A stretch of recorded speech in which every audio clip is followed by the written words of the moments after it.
It was 11:43 p.m. when my daughter called me, her voice trembling. "Mom, Aunt Sarah told me to leave. She said I can't stay here anymore." At first, I thought I misheard her. I was in another city, wrapping up a business presentation that had taken weeks to prepare. But her sobs were real. The sound of the street, the echo of a door slamming shut, all of it cut through me like glass. My sister, my own blood. And my parents, they stood there and let it happen. I grew up believing family was everything. Sarah and I were close once, inseparable. I was the quiet one, the one who studied late into the night while she chased chaos and charm. When Mom would scold her, I'd defend her. When she failed college, I paid for her to try again. When Dad's heart condition worsened, I took on their medical bills.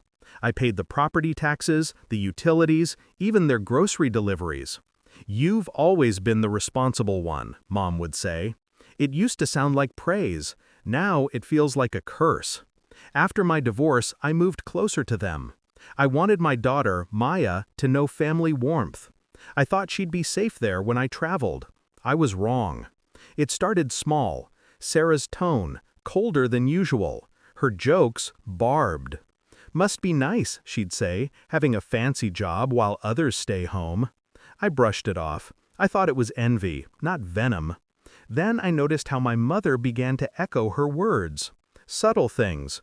Questions laced with guilt. "You work so much. Maybe Maya feels neglected."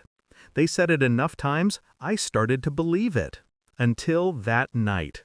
After Maya called, I immediately phoned my mother. No greeting, no hesitation. What the hell happened? Her voice was calm. Too calm. Sarah just thought Maya was being disrespectful. Maybe it's best if she learns some manners. "She's 12, I snapped. "You let her sleep outside?" Mom sighed. "Maybe it's time you both found somewhere else to stay. You don't need us anymore." That sentence, "You don't need us anymore." It wasn't a rejection, it was a revelation. They'd been using me all along. I didn't scream, I didn't beg, I didn't even drive down that night. I just sat there in my hotel room, watching the city lights blur through the glass. My breathing slowed, my tears stopped, and for the first time, I saw them clearly. My mother's entitlement, my sister's resentment, my role in keeping them afloat. They thought kindness was weakness. They were about to learn the difference. The first move was quiet. I called the bank and froze all recurring payments linked to my parents' accounts. Property taxes? Gone. Utility auto pays? Canceled. The medical insurance card they used under my plan? Terminated. Then I emailed the landlord, reminded him the house was under my name. The rent agreement I'd been paying for 5 years? Effective immediately, it would not be renewed. No drama, no confrontation, just signatures and silence. I booked a flight home, picked up Maya myself. She was waiting at a friend's house, clutching her backpack like a shield. She didn't cry when she saw me, she just exhaled, like she'd been holding her breath for hours. That broke me more than any betrayal could. 3 weeks passed before they called. Mom first. Her tone was suddenly sweet, shaky. "There's been a misunderstanding, honey. The power's been cut. Your father's medication—" "I'm sure Sarah can handle it," I said flatly.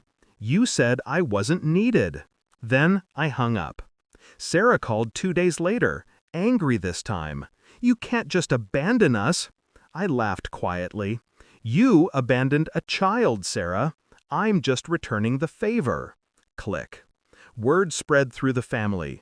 Cousins started calling me heartless, cold. I didn't bother defending myself.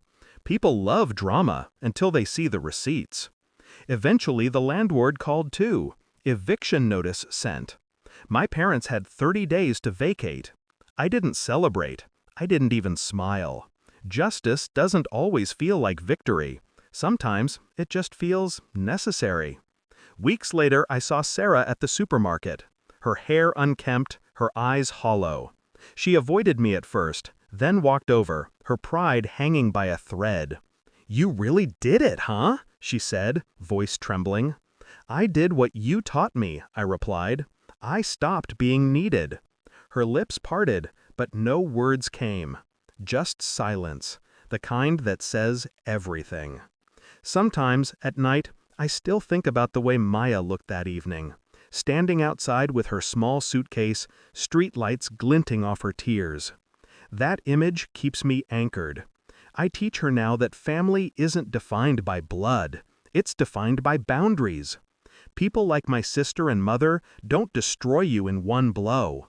They drain you in pieces, until one day you realize you've been bleeding for years. So, I stopped the bleeding. Now, my home is quiet, peaceful. Every bill I pay is for a place that's mine, not theirs. And when people ask if I feel guilty, I tell them the truth. No, because I didn't destroy my family.